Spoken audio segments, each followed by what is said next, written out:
Bismillahirrahmanirrahim. My name is Shakil Awan and I am your maths teacher from Hadaf College, Peshawar.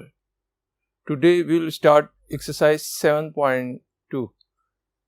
7.2 के कुछ questions तो हम कर चुके हैं और रिमेनिंग क्वेश्चंस हम स्टार्ट कर रहे हैं.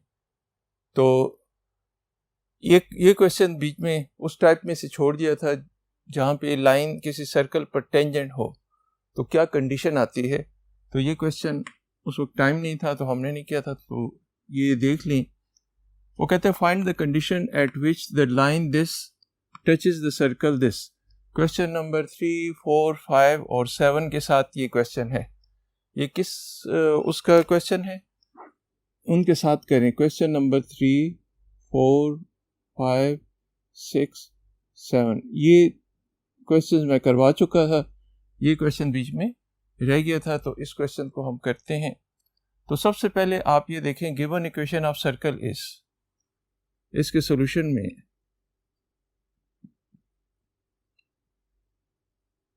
Given equation of circle is x square plus y square plus 2gx 2fy plus c is equal to 0. ये सर्कल की इक्वेशन है. इसका सेंटर देखें, सेंटर को मैं O कह देता हूं, is equal to -g and -f. Centre के नाम, सेंटर को मैंने O का नाम दिया है, C का नाम दे दें, O का नाम दे दें. सेंटर हमारे पास ये है. इसका रेडियस किसके इक्वल है, आपको ये हम डिराइव कर चुके हैं. इसका सेंटर ये होता है radius g square plus f square minus c. इसका सेंटर ये है, इसका रेडियस ये है.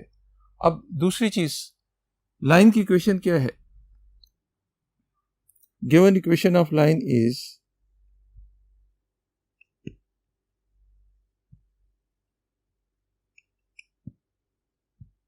lx plus my n is equal to 0. ये लाइन की इक्वेशन है. अगर लाइन की इक्वेशन ही है, इस लाइन की इक्वेशन को मैं कैपिटल L का नाम दे देता हूं. अब कंडीशन जरा देखें. ये हमारे पास सर्कल है जिसका सेंटर मेरे पास O है. अच्छा, सेंटर मेरे पास इसका क्या है, O है, और ये लाइन इसको टच करती है.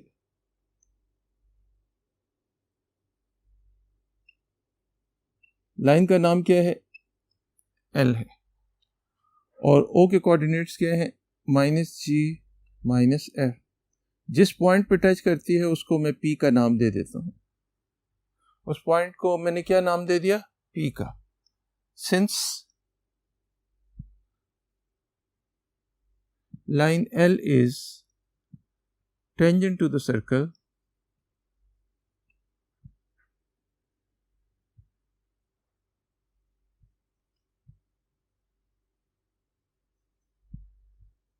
at point P, चूंकि ये टेंजेंट है, किस पॉइंट पर है, पॉइंट P पे है, तो ये वाला जो डिस्टेंस होगा, O से P तक का जो डिस्टेंस है, ये वाला जो डिस्टेंस है, दिस इज इक्वल टू, ये किसके इक्वल होना चाहिए, R के इक्वल होना चाहिए. This distance must be equal to R. तो देयरफॉर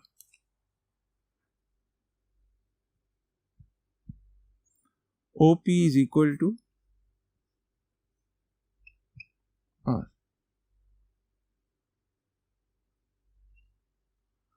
O से P का डिस्टेंस अगर R के इक्वल ना हो तो ये से टच नहीं कर रही होगी.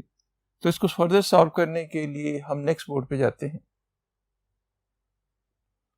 तो O से P का आपने जब डिस्टेंस फाइंड करना है तो उसके लिए आप कौन सा फार्मूला इस्तेमाल करते हैं, distance of a point from a line. तो हम लेफ्ट साइड पे वो फार्मूला लिख देते हैं, ax1 plus by1 plus c whole divided by a square plus b square is equal to r. अब इन सब की वैल्यूज खाली पुट करनी है और फिर उसको सिंप्लीफाई करना है। आपका आंसर आपके सामने पड़ा होगा। हियर ए क्या है, बी क्या है, सी क्या है और x1 क्या है, y1 क्या है, ये सारा कुछ आपने मुझे बताना है। x का कोफिशिएंट हमारे पास क्या है, l, a का कोफिशिएंट l, ये हमारे पास m है और c हमारे पास n है। x1 y1 सेंटर के कोऑर्डिनेट्स हमारे पास क्या है, -g और -f, और r अभी कैलकुलेट किया है। r हमारे पास है r is equal to square root g square plus f square minus c। ये तमाम वैल्यूज इसमें पुट कर दें। इसमें आप पुट करेंगे तो हमारे पास रिक्वायर्ड आंसर आ जाएगा। a से मुराद है l into minus G plus m into minus f। अच्छा, x1 y1 की वैल्यू माइनस f है, plus c plus n whole divided by square root l square plus m square is equal to r। r की वैल्यू है g square plus f square minus c। अब इसी को आप square कर दें, स्क्वेयरिंग ऑन बोथ साइड, दोनों साइड पे स्क्वायर करें। स्क्वायर से देखें क्या आ जाता है, minus L G minus M F plus N whole square divided by L square plus M square is equal to G square plus F square minus C. अब cross multiply कर दें। अच्छा, यहाँ पे एक फॉर्मूला जो बताना है आपको, वो आप लोगों को आता ही होगा, मैट्रिक में आप लोगों ने किया था, a plus B plus C whole square. a plus B plus C whole square का फॉर्मूला क्या होता है, फर्स्ट का स्क्वायर, सेकंड का स्क्वायर, थर्ड का square, plus twice product of these two, फिर twice product of these two, फिर twice product of these two. तो फॉर्मूला क्या कहता है, 2ab plus 2bc plus 2ca। ये फॉर्मूला मैं लेफ्ट साइड पे लगाता हूँ, इसको खोल रहा हूँ या अगले स्टेप में खोल लेते हैं। इसको पहले लिख देते हैं n minus L G minus M F whole square, और क्रॉस मल्टीप्लाई कर रहा हूँ, इसको उस साइड पे ले जाते हैं, इसको उधर ले जाएं तो आपके पास क्या आ जाएगा, L square plus M square, यहाँ पे आ जाएगा G square plus F square minus C. अब इसको सिंप्लीफाई करते हैं, इसको एक्सपेंड करें, इसको इस फॉर्मूले के ज़रिए एक्सपेंड करें तो N square plus L G का स्क्वायर प्लस एम एफ का स्क्वायर। पहले तो तीनों का स्क्वायर ले लिए, A square B square C square, फिर ट्वाइस प्रोडक्ट। ट्वाइस प्रोडक्ट कैसे लेते हैं, ट्वाइस प्रोडक्ट आप लोगे तो इस तरह आएगा, इन दोनों की ट्वाइस प्रोडक्ट, फिर इन दोनों की ट्वाइस प्रोडक्ट, फिर इन दोनों की ट्वाइस प्रोडक्ट। इसमें स्टूडेंट गड़बड़ करते हैं, इस वजह से थोड़ा सा रुक के मैं कह रहा हूँ। 2 इंटू दिस, तो 2 into N into minus L G, तो माइनस 2 एन एल जी, ठीक है। फिर 2 into L G into M F, तो माइनस माइनस प्लस हो जाएगा, 2 एल जी एम एफ। फिर 2 इंटू दिस, तो minus 2 M N F is equal to, ये देखिए ये इसकी एक्सपेंशन है, सिर्फ ऊपर वाली लाइन किसकी एक्सपेंशन है, इसकी एक्सपेंशन है। अब इन दोनों को मल्टीप्लाई करें, इन दोनों को मल्टीप्लाई करेंगे तो यहां पे क्या आएगा, L square G square plus L square F square minus L square C इसको मल्टीप्लाई करें M square G square,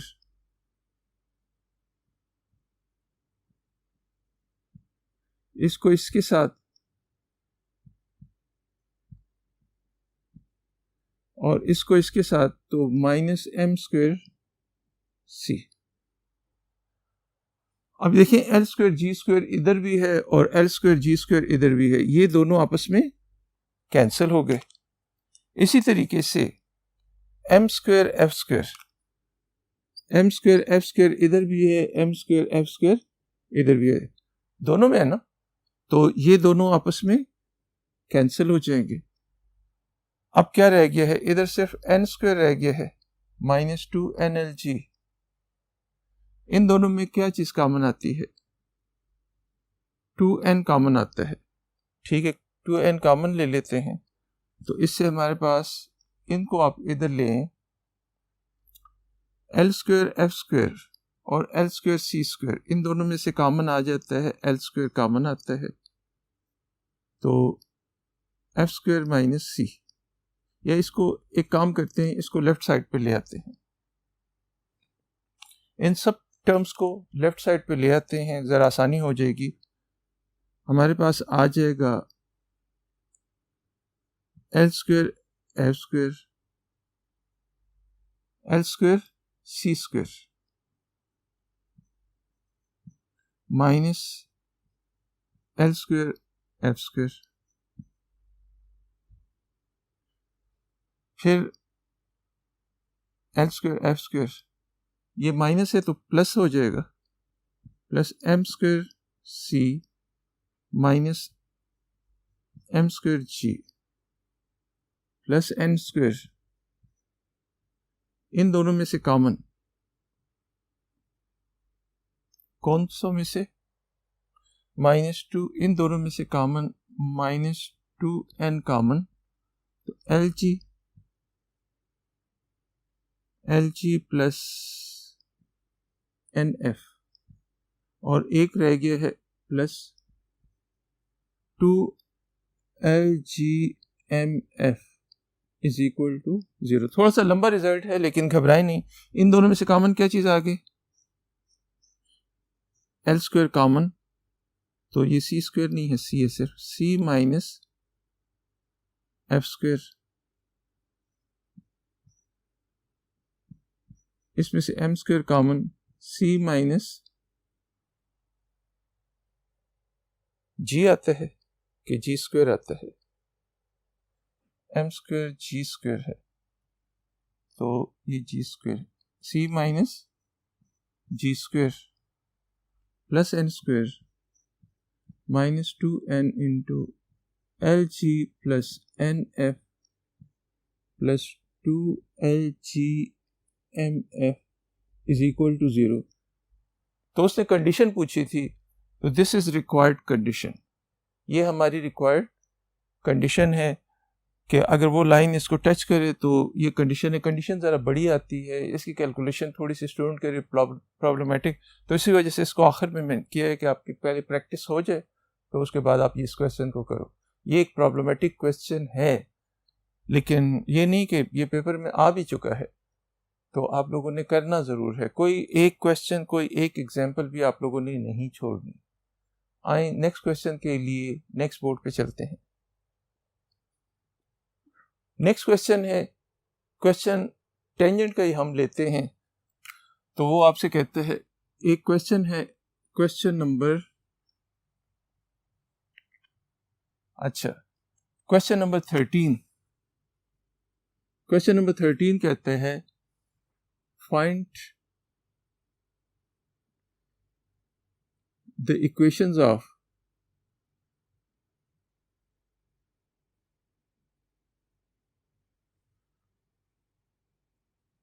tangents drawn from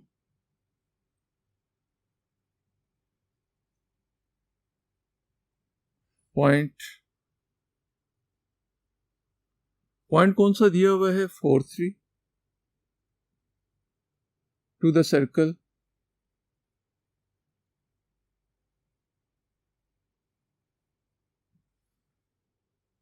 x square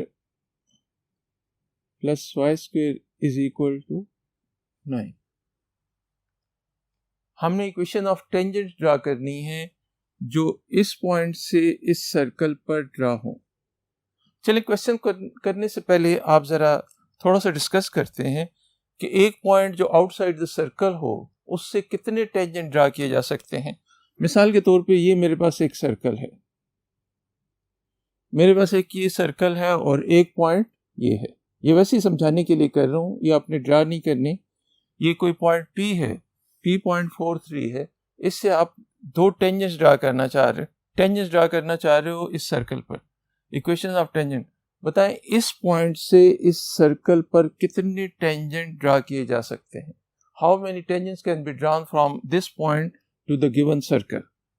तो इस पे कितने टेंजेंट ड्रा किए जा सकते हैं। कितनी, आपके हाथ में रिवॉल्वर है, आप इसको गोली मारना चाहते हैं लेकिन गोली इसको टच करते हुए पास करे, तो कितने तरीकों से, एक तो ये हो सकते हैं और दूसरे ये हो सकता है। कितने टेंजेंट हो सकते हैं, T और इसे T डैश कह देता हूँ, एक PT होगा एक PT डैश होगा। तो दो पॉइंट्स पे आप इसके टेंजेंट ड्रा कर सकते हो, एक ये पॉइंट होगा और एक ये। तो दो टेंजेंट ड्रा कर, तो उन दो टेंजेंट्स की वो इक्वेशन मांग रहे हैं। तो चलें उसको सॉल्व करने के लिए आपके पास सॉल्यूशन में देखें, given equation of circle is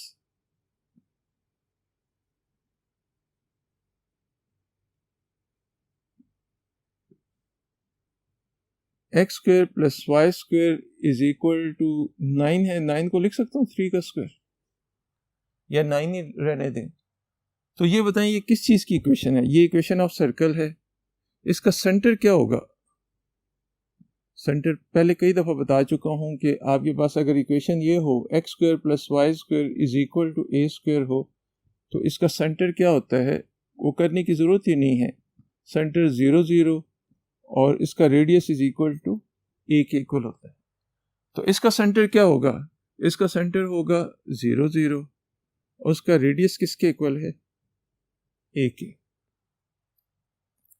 अब आपको इक्वेशन ऑफ टेंजेंट फाइंड करनी है। इक्वेशन ऑफ टेंजेंट, तो इक्वेशन ऑफ टेंजेंट मैंने बताया था कि जब भी आपको पॉइंट ना गिवन हो कि इस पॉइंट पे टेंजेंट ड्रा करना है, तो फिर आपने इक्वेशन ऑफ टेंजेंट, इससे पिछले क्वेश्चन में कहे तो लेट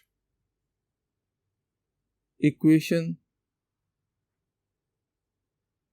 टेंजेंट्स बी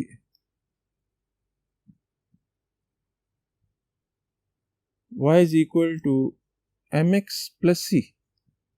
लेकिन c की वैल्यू हमने डिराइव की थी एक table, very very important table मैंने आपको बताया था। c की वैल्यू क्या थी, plus minus a square root 1 plus m square. इसे इक्वेशन नंबर 1 कह देते हैं। Let equation of tangents be y is equal, जब भी ये सर्कल हो तो सर्कल पे जो टेंजेंट होता है उसकी शेप ये होती है। ये हमने बाकायदा डिराइव किया था mx plus minus c। mx plus c की वैल्यू ये है सर्कल के लिए, plus minus a square root 1 plus m square. अब a तो हमें मालूम है, इसको हम, a की वैल्यू हमारे पास क्या है, 3 है। तो y is equal to mx plus minus 3 square root 1 plus m square. इसे इक्वेशन नंबर 1 कह देते हैं। अब ये जो टेंजेंट है ये इस सर्कल पे टेंजेंट है और किस पॉइंट पे टेंजेंट है, 4 3 पर। इस पॉइंट पर टेंजेंट है, तो ड्रॉन फ्रॉम, नहीं इस पॉइंट से ड्रा की जाती है। तो ये टेंजेंट लाइन भी P में से पास करेगी, ये टेंजेंट लाइन भी P में से पास करेगी। सिंस इसको T कह देते हैं, since tangent line passes through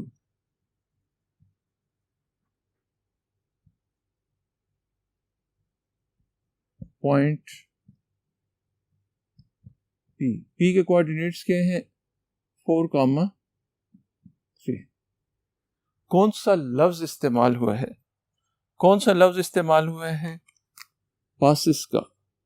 passes का लफ्ज़ आते ही ये फ़ौरन क्या बन जाता है, x बन जाता है, और ये क्या बन जाता है, y बन जाता है। पासिस का लफ्ज़ इस्तेमाल होते ही ये x हो जाता है और ये y।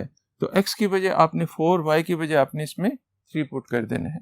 तो इसमें पुट करें 3, therefore 3 is equal to m into 4, 4m plus minus 3 square root 1 plus m square. 4m को इस साइड पे ले तो हमारे पास आ जाएगा 3 minus 4m is equal to plus minus 3 square root 1 plus m square. अब इसी को स्क्वायर कर दें, squaring on both side, squaring on both side. तो 3 minus 4m whole square is equal to 3 का स्क्वायर 9, 1 प्लस m स्क्वायर। इसी को further solve करें तो a minus B whole square के फॉर्मूले से इसे एक्सपेंड करें तो 9 plus 16m square minus 3 4 are 12, 24m is equal to 9 plus 9m square। 9 9 से कैंसिल हो जाएगा, तो इसको इस साइड पे लें, इसको इधर लाएं तो हमारे पास कितना आ जाएगा, 7m स्क्वायर। 16m स्क्वायर, देखिए इन दोनों को, 7m square minus 24m is equal to 0। तो इसको फर्दर सॉल्व करने के लिए हम बोर्ड नंबर 1 की तरफ चलते हैं। तो लास्ट में क्या आया था, 7m square minus 24m is equal to 0। अब इससे m की वैल्यूज निकालते हैं, m कॉमन, तो 7m minus 24 is equal to 0 implies that either m is equal to 0 or 7m minus 24 is equal to 0.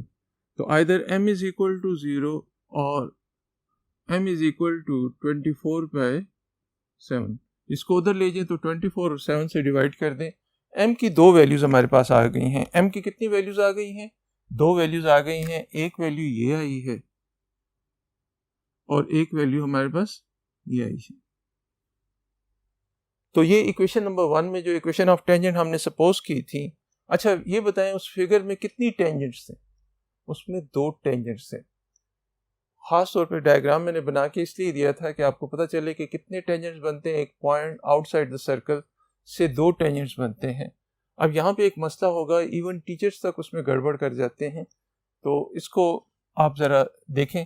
ये m की वैल्यू इक्वेशन 1 में put करता हूँ, तो for m is equal to 0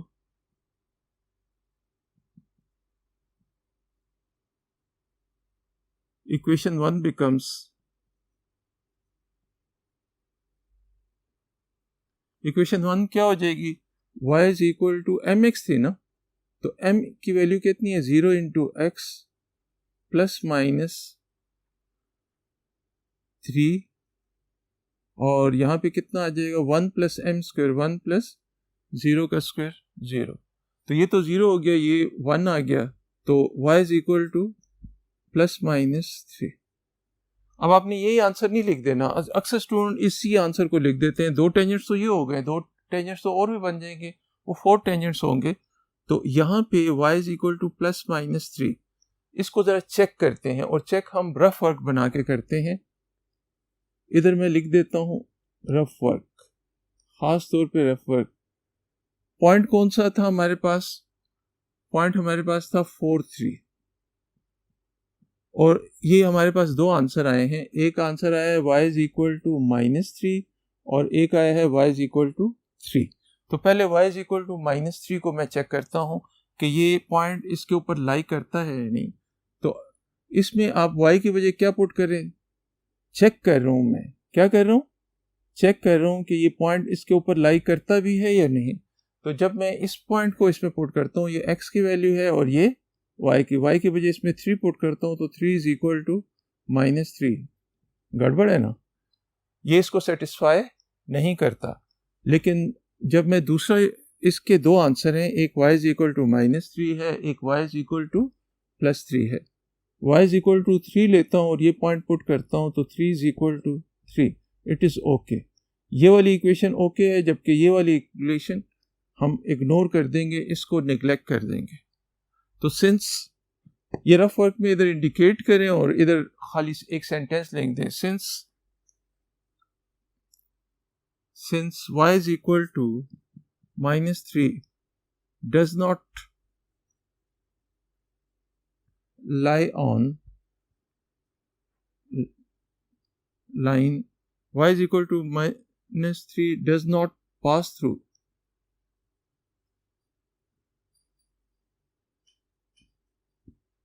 4, 3, therefore we ignore it,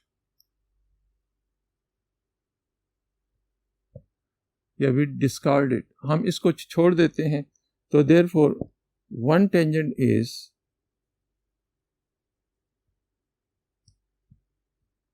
एक tangent हमारे पास कौन सी आ जाएगी, one tangent is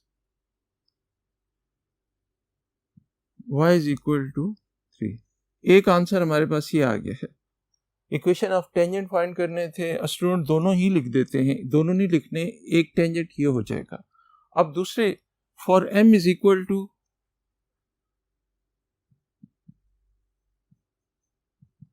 24/7, equation 1 becomes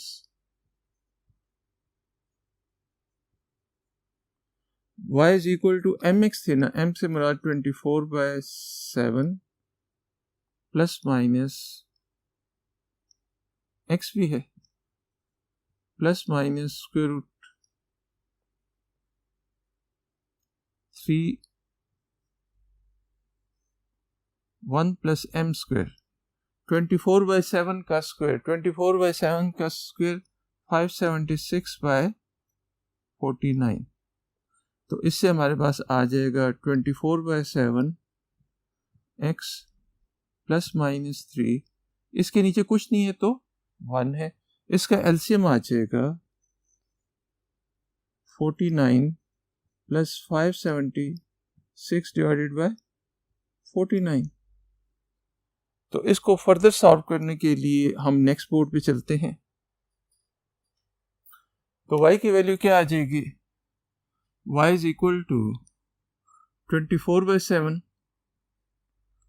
plus -3, इससे 625 आता है divided by 49, implies that y is equal to 24/7 plus -3, इससे 25 आता है, इससे 7 आ जाता है।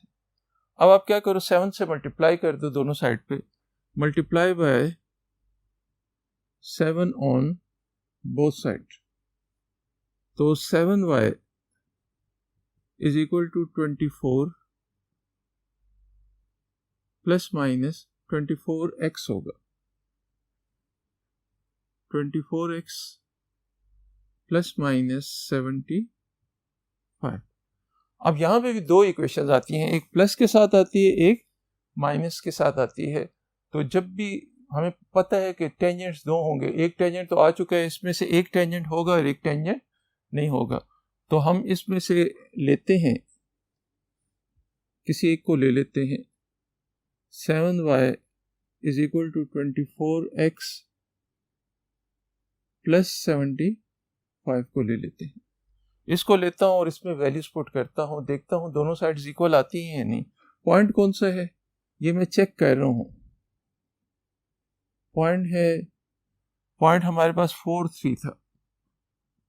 x की बजाय आपने 4 पुट कर देना है, y की बजाय 3 पुट कर देना है। x की बजाय 4 पुट करें, y की बजाय 3, तो 7 into 3 is equal to 24 into 4 plus 75। तो इससे 21 आता है, 4 4 16, 4 2 8 प्लस 75। तो ये दोनों इक्वल तो नहीं आते ना। 21 is not equal to this 96 plus 75, तो इसको हम रिजेक्ट कर देंगे, इसको रिजेक्ट कर देंगे। Since 7y is equal to 24x plus 75 does not pass through, उसको सेटिस्फाई नहीं कर रहे, इसलिए उसमें से पास नहीं करेगी। पास थ्रू कौन सा पॉइंट है? 4, 3। Therefore we discard it. Therefore second equation of tangent is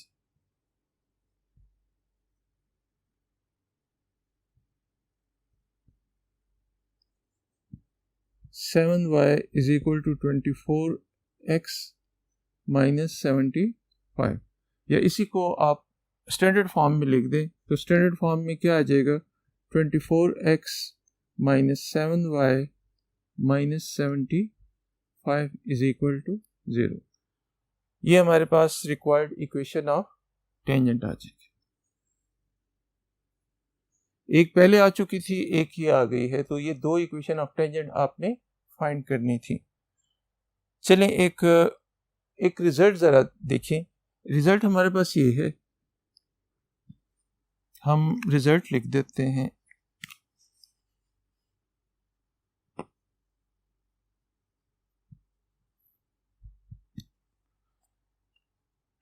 result हमारे पास कुछ इस किस्म का है कि जब भी कोई लाइन किसी सर्कल को टच करती है, ये ऑब्वियस सी बात है, whenever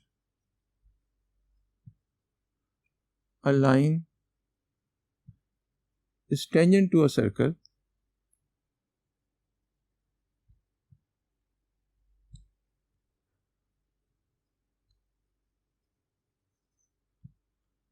then its distance from center is equal to r। याद रखें, जब भी कोई लाइन किसी सर्कल को टच करेगी, मिसाल के तौर पे ये एक लाइन है, इसको टच करती है, तो इसका सेंटर से डिस्टेंस किसके इक्वल होगा? अगर सेंटर से डिस्टेंस r के इक्वल होगा तो लाइन टच करेगी, अदरवाइज वो टच नहीं करेगी।